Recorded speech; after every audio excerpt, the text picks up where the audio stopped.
ఈ మా ప్రభుత్వం అనుకున్నాం కానీ మా ఆత్మ బలిదానానికి ప్రభుత్వమే కారణం అనేది కూడా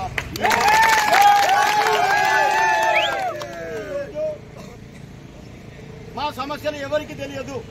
మా సమస్యలకి ప్రతి అధికారికి తెలుసు, ప్రతి డిపార్ట్మెంట్ కు తెలుసు, గవర్నమెంట్ కు తెలుసు.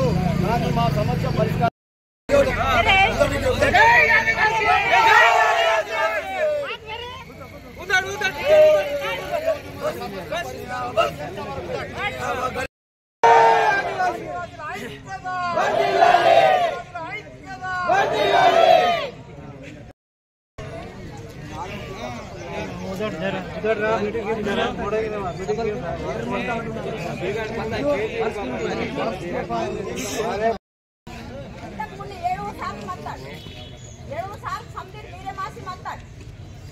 समझे जाति लोग मरण मत याके बवय कारना कोण बच्चा प्रयत्न कोण मरतो चेंज पड़िया बारी तेके मरट आदिवासी कांदटू आदिलाबाद जिल्ला పట్టి సాగు కావాల్సి పార్కులు 500 ఎకరాల భూమి మంతా 500 ఎకరాల భూమి దాకా రియల్ ఎస్టేట్ వ్యాపారులకు రాజకీయ నాయకులకు సంస్థ రాజకీయులు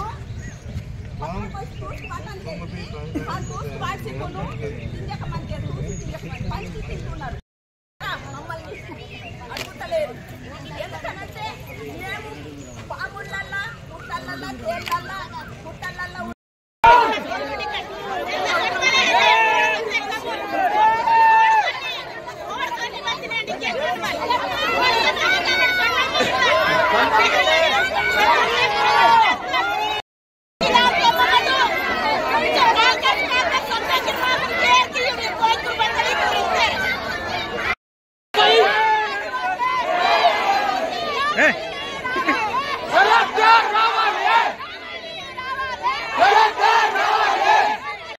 వేలు కూడా బాగా అవుతుంది మమ్మల్ని, మీకు కూడా సంతోషం అవుతుంది మమ్మల్ని.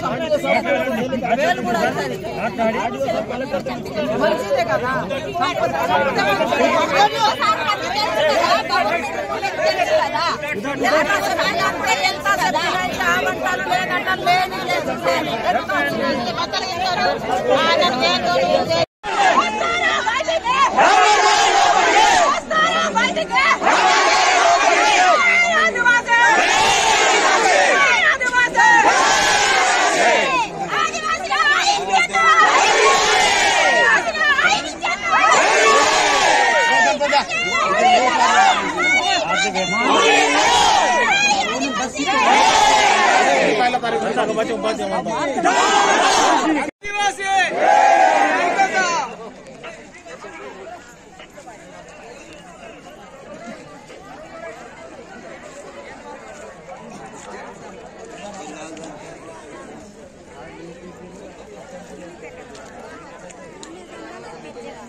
Kallem Bhoomaraddi collector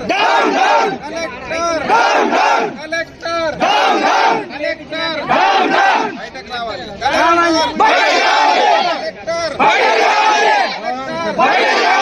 Jogu Ramanna welcome madam మీరాను eight base job మీద ఇదే కాలం అయిపోయాక అయితే ఆ కోర్టులో ఉన్నది ఒకటి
ఉంటే తరలి పోనగర్ మధ్యకే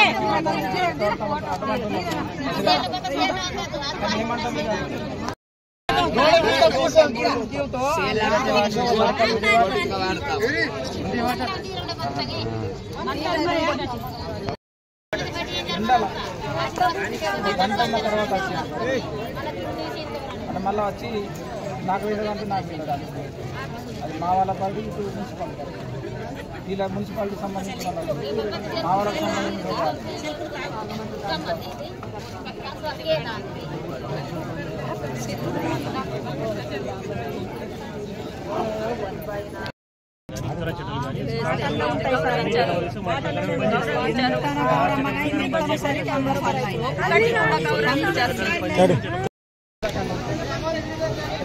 మీకు అటువంటి వైలేషన్ చేసే విధంగా మేము ప్రేరేపిస్తున్నాం.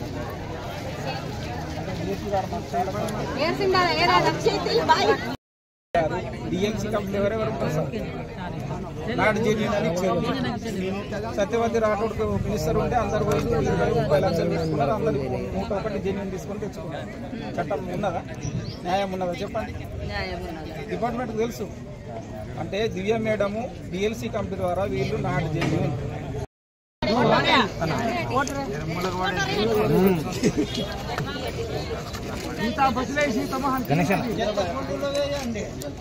సార్ దాన్ని పొడేసుకోండి ఎక్కడ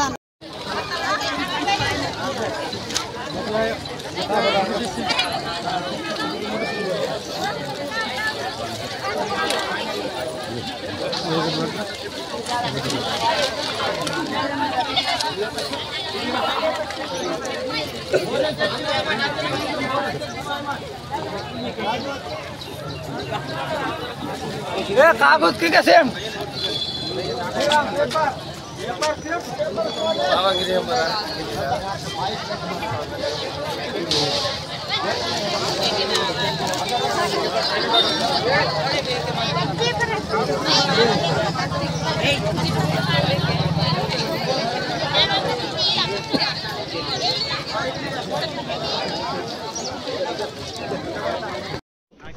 మీకు కూడా తెలుసు ల్యాండ్లో మీరు గుడిసెలు వేశారు. అక్కడ కోర్టులో కేసు పెండింగ్ ఉంది, అప్పీల్ చేయడం జరిగింది.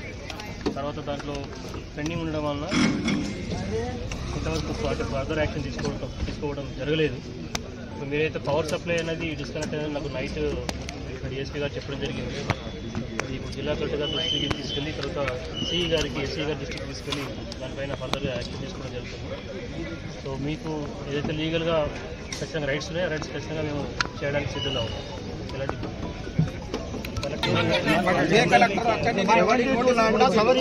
ఎట్లా సెట్ మంజూరు అయింది పవర్ సప్లై గురించి మాయ మాటలు కాదు కదా సార్, శాశ్వత పరిష్కారం కావాలా మాకు. అసలు ఆదివాసీలను ఏ రకంగా గుర్తిస్తారో ఒకసారి చెప్పాల్సిన అవసరం ఉన్నది. ప్రధానంగా బట్టిసారుగాం శివారం 72లో కుమ్రాంభీం కాలనీ నిర్మాణం చేసి 2007 నుండి 2013-14 వరకు నివసించినాం.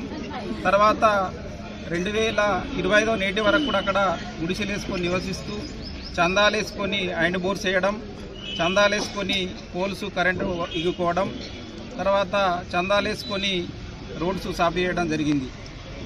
ఇవల్ల అక్కడ మాకు తక్షణ మౌలిక సమస్యలు పరిష్కరించకపోగా ఏవైతే మిషన్ భగత వాటర్ వస్తున్నదో దాన్ని కట్ చేసిండ్రు.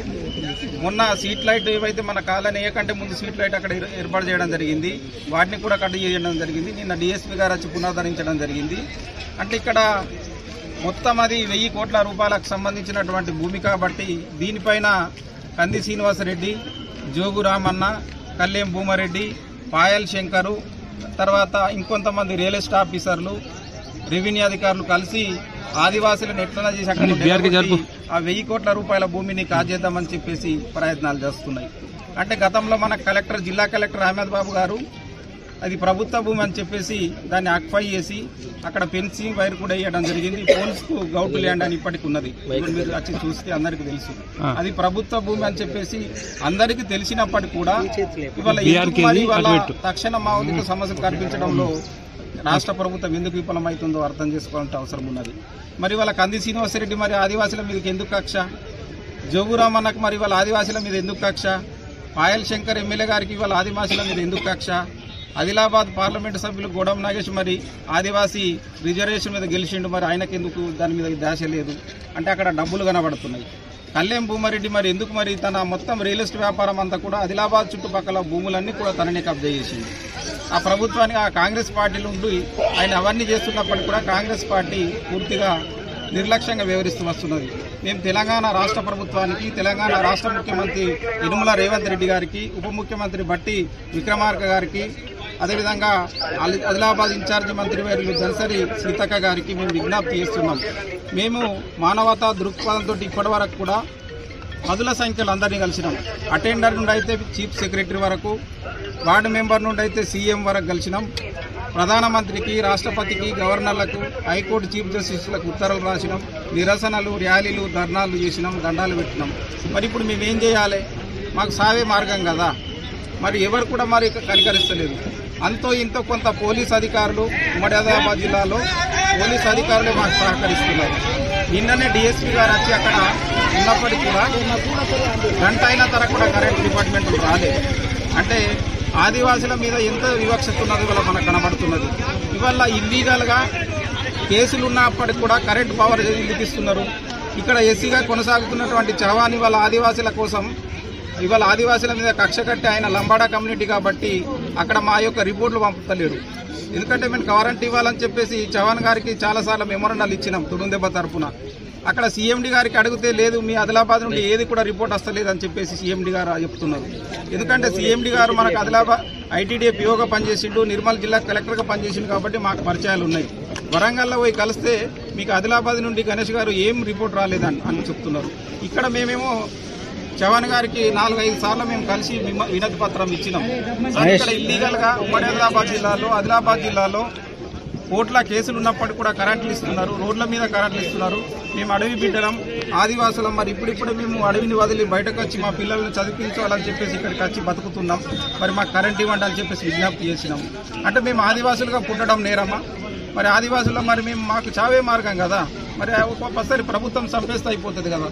మరి మేమేం తయారు కావాలా? మరి అడవిలను ఉంటే అడవిలో ఉండలేరు. టైగర్ జోన్లు ఓపెన్ కాస్ట్ హరితారంతో అక్కడ నుండి అడవి నుండి వెళ్ళగొడుతున్నారు. సిటీలకు వచ్చి ఉంటేనేమో సిటీ నుండి వెళ్ళగొడుతున్నారు. మరి మేము ఎక్కడ బతకాలి? అంటే మేము బతకాలనా సావాలనా? ఒకసారి మా యొక్క యువకులు ఒకసారి నిరాశ నిస్పృహకు గురై వాళ్ళు వేరే మార్గంలో కూడా పోయే అవకాశాలు ఉన్నాయి. కాబట్టి తెలంగాణ రాష్ట్ర ప్రభుత్వం, తెలంగాణ రాష్ట్ర ముఖ్యమంత్రి మానవతా దృక్పథంతో స్పందించి వెంటనే కరెంట్ కనెక్షన్ ఇవ్వాలి. ఇవాళ చరిత్రలో మొదటిసారిగా ఆదివాసులు చందాలేసుకొని పోల్స్ వేసుకున్నారు. సింగిల్ వైర్ కూడా ఎగ్గికొని రెడీ ఉన్నది. అంత కనెక్షన్ ఇవ్వాలి. జిల్లా కలెక్టర్ గారికి కూడా చాలా సందర్భాల్లో చెప్పినాం. జిల్లా కలెక్టర్ మీద మాకు సానుకూలంగా సానుభూతి ఉన్నది ఇప్పటికి కూడా. ఎందుకంటే చాలా పేద ప్రజల కోసం, అంటే బీటీ శర్మ ఎట్లయితే పేద ప్రజల పక్షపాతాన్న ఉంటూ ఆయన రూపాయి జీతం తీసుకుంటూ, అంటే ఎస్సీ కమిషన్గా చైర్మన్గా ఇవాళ ఆయన ఒక బ్రాహ్మణ కుటుంబంలో పుట్టి పేద ప్రజల పక్షాన నిలబడ్డాడు కాబట్టి ఆయన ఇవాళ దేవుడు అయిపోయిండు. సార్ కూడా మేము చెప్పినాం, సార్ మీరు చనిపోతే లేక ఏం తీసుకుపోతారు? ఇవాళ ప్రొఫెసర్ ఏమంటారు, ఇవాళ మా ఆదివాసీల గుండెల్లో దేవుడై నిలబడ్డాడు, మీరు కూడా మాకు దేవుడు లాంటి వాళ్ళు అని చెప్పినాం. కానీ ఇక్కడ కంది శ్రీనివాసరెడ్డి ప్రతిదానికి అడ్డుకుంటున్నాడు. రాజకీయ నాయకులు ఎందుకంటే బయట చెప్పేదంతా ఒకటి, అంటే మేము తప్పకుండా మీ తరఫున పోరాడతాం, మీకు పట్టాలు ఇప్పిస్తామని చెప్పేసి పాయల్ శంకర్ మాట్లాడాను. నేను అసెంబ్లీలో మాట్లాడుతున్నాడు. ఏమైందంటే అసెంబ్లీలో మాట్లాడితే ఎటువైంది అంటే మేము ఓట్లు వేయలేదా? గోడం నాగేష్ గారు తప్పకుండా గణేష్ అది అవుతుంది, మీకు పట్టాలు ఇస్తాం, నీళ్ళు ఇస్తాం. మరి ఎటువైంది? మరి బోర్లు వేయమని చెప్పినాం, ఇప్పటి వరకు బోర్లు వేస్తలేదు. కాబట్టి ఇవాళ మేము రాజకీయాల్లో ఇవాళ భారత రాజ్యాంగానికి లోబడి ప్రజాస్వామ్యబద్ధంగా రాజ్యాంగబద్ధంగా మేము అడుగుతున్నాం. మేము గొంతెమ్మ కోరికలు ఏం కూడా కోరుతలేము. అక్కడ 25/25 జాగాలో మేము గుడిసెలు వేసుకొని ఉన్నాం. మరి ఇందుకు కంది శ్రీనివాసరెడ్డికి ఇంతెందుకు? ఎన్నోసార్లు అక్కడ ఆహ్వానించినాం. అదే బీజేపీలో తను ఉన్నప్పుడు ట్యాంకర్లతో నీళ్ళు సరఫరా చేసిండు. మళ్ళీ అందులో ఏం లాల్లుచి పడ్డాడో ఏమో కానీ మరి ఇప్పుడు మన తెలంగాణలో లేరు. మరి ఇవాళ మరి మళ్ళా నక్సలైట్లుగా తయారమ్మంటున్నారు ఎంతమందిని? లేకపోతే మరి మార్గం లేదు ఇక మాకు. అంటే చనిపోమంటున్నారా? ఏం చేయమంటున్నారా? ఆదివాసులను ఏం చేయాలనుకుంటున్నారో ఒకసారి ఇక్కడ ఉన్నటువంటి జిల్లా కలెక్టరు, జిల్లా ఎస్పీ కంది శ్రీనివాసరెడ్డి చెప్పాలి. మేము అసలు యాక్చువల్గా కంది శ్రీనివాసరెడ్డిని ఆఫీసును ముట్టడి చేయాలనుకున్నాం. ఎందుకంటే ఆయన సూత్రధారి ఇక్కడ. కనీసం మరి ఆయన ఇక్కడ ఒక్కసారి కూడా మా కాలనీకి రాచి పరికలించలేదు. 100 సార్లు ప్రయత్నం చేసినాం. మా తప్పేమన్నా ఉన్నదా? ఇవాళ మేము 10ల సంఖ్యలో హైదరాబాద్ పోయినాం, సీతక్కని కలిసినాం, దండాలు పెట్టినాం. ఇవాళ CMD గారికి కూడా సీతక్క గారు రాసింది లెటర్లు, మీకు మీడియాకు కూడా పెట్టిన నేను. మరి ఇంకేం కావాలి, మేము ఏం చేయాలి? మాకైతే చదువు రాదు, చదువుకోలేదు పెద్దగా, ఇప్పుడిప్పుడే వీళ్ళు నేర్చుకుంటున్నాం. మరి భారత రాజ్యాంగం నేర్చుకుంటున్నాం. అంటే భారత రాజ్యాంగం చదవండి, ఆదివాసీ హక్కులను కాపాడండి అని ఎన్నోసార్లు కూడా మెమోరాండాలు ఇచ్చినాం. ఏం చేస్తున్నారు, ఏది కాపాడుతున్నారు ఒకసారి ప్రభుత్వం చెప్పాలి. పార్లమెంట్లో కానీ అసెంబ్లీలో పెద్ద పెద్ద మాటలు మాట్లాడుతున్నారు. ఇప్పుడు పాయల్ శంకర్ పెద్ద పెద్ద మాటలు మాట్లాడిండు మొన్న. మరి ఇక్కడ నీకు ఆదివాసులు కనబడతలేరా? గణేష్ మీద విజిట్ చేసి వచ్చి మొత్తం నేను అసెంబ్లీలో మాట్లాడతాం మీ కాలాన్ని గురించి అని మాట్లాడిండా? కంది శ్రీనివాసరెడ్డి మాట్లాడిండా? జోగురామన్న అబ్బా గణేష్ మీరు మొత్తం బాగా ధైర్యంగా ఉన్నారు అంచి ఎంత మమ్మల్ని అంచి వేసినావు, ఇదే పోలీసులతో కొట్టడానికి ప్రయత్నం చేసినావు, కేసులు పెట్టినావు. అంటే ఈ రాజకీయ నాయకులంతా ఒకటే, రియల్ ఎస్టేట్ వ్యాపారంకి వచ్చే వరకు అంటే రియల్ ఎస్టేట్ వ్యాపారాలే వీళ్ళని నడుపుతున్నారు. ఎందుకంటే అది వేల కోట్ల రూపాయల జాగా కాబట్టి వీళ్ళంతా ఒకటే. వీళ్ళు ముగ్గురు కూడా, వీరు ముగ్గురు నలుగురు అంతా దొంగలే. నిజంగా మీకు మా ఆదివాసీ మీద ప్రేమ ఉంటే రేపే మాకు కనెక్షన్ ఇవ్వండి, మేము వెళ్ళిపోతాం. మాకేం అడుగుతున్నాం, మేము గొంతెమ్మ కోరికలు ఏమైనా అడుగుతున్నామా? 100 ఫీట్ల జాగా ఆక్యుపై చేసుకుంటున్నామా? ఏం చేసుకుంటలేము. కంది శ్రీనివాసరెడ్డి చెప్పాలి, నువ్వు కోట్ల రూపాయలు నీ దగ్గర ఉన్నాయి, అమెరికాలో కంపెనీలు ఉన్నాయి కదా, ఊకే లాబిలింగ్ చేస్తున్నావు కదా. పాయల్ శంకర్కి ఏం తక్కువ ఉన్నది? చరిత్ర మీరు ఆదివాసీల నిలిచిపోతారు, మీరు దేవుడు అవుతారని కూడా చెప్పిన. మీరు ఒక్కసారి ఇందిరమ్మ ఇల్లు శాంక్షన్ చేసి ఇంత కరెంట్ ఇస్తే 25/25 పట్టాలు ఇచ్చినానుకో మీరు దేవుళ్ళు అయిపోతారు మా ఆదివాసుల గుండెల్లో అని చెప్పినాం. మేము ఏం చేస్తున్నాం అడుగుతున్నాం ఏమన్నా? ఇక్కడ మొత్తం కూడా కళ్యాణ్ భూమారెడ్డి ఎంత ఆక్యుపై చేసిండు, ఆ అధికారులకు తెలియదా, కలెక్టర్లకు తెలియదా? కలెక్టరేట్లో అక్కడ పర్మిషన్ ఇస్తాడు, ఒక దిక్కు నోటీసులు ఇస్తాడు, ఒక దిక్కు బిల్డింగ్లు కడతాడు, ఒక కరెంట్ ఇస్తారు. ఇదే కలెక్టర్ చెప్పాలి, సమాధానం చెప్పాలి. ఏమన్నా అంటే ల్యాండ్ ఆర్డర్ ఇష్యూ చేయాలా, మేము మాట్లాడుతున్నామని పోలీస్ అధికారులు అంటున్నారు. డిఎస్పీ గారు చూడు, నిన్న డిఎస్పీ జీవన్ రెడ్డి సార్ పాపం మా కోసం ఎండ 1 గంట నిలబడ్డాడు. అంటే మానవతా దృక్పథంతో పోలీస్ అధికారులు స్పందించినప్పుడే వాళ్ళు వచ్చి అప్పుడు సార్ 1 గంట నిలబడితే కదా అప్పుడు వాళ్ళు కరెంట్ వాళ్ళు వచ్చారు. అది కూడా స్ట్రీట్ లైట్లు, మన మీద దొంగ కనెక్షన్ కాదు. మేము ఏం దోచుకుంటున్నాం? మీరు భూములు దోచుకుంటున్నారు, ప్రభుత్వ ఆస్తులు దోచుకుంటున్నారు, ప్రజల ఖజానాన్ని దోచుకుంటున్నారు. మీరు అసలు దొంగలు మీరు పెట్టుకొని ఆదివాసులను మీరు దొంగలుగా చిత్రీకరించి వాళ్ళకి ఎటువంటి సౌకర్యాలు ఎందుకు అడ్డుకుంటున్నారు? మీ ముసుగును తొలగించాలి. నిజంగా నేను చెప్తున్నా కదా, పాయల్ శంకర్ కానీ, కంది శ్రీనివాసరెడ్డి, జోగురామన్న, గొడవ నాగేష్ వీళ్ళు ఇక్కడ ఉన్నారు కదా, మీకు సిద్ధశుద్ధి ఉంటే మీరు అందరూ కలిసి వెంటనే మాకు పట్టాలు ఇప్పియండి. లేకపోతే వచ్చే ఎలక్షన్లో మీరు ఎట్లా గెలుస్తారో మేము చూస్తాం. జోగురామన్న పరిస్థితి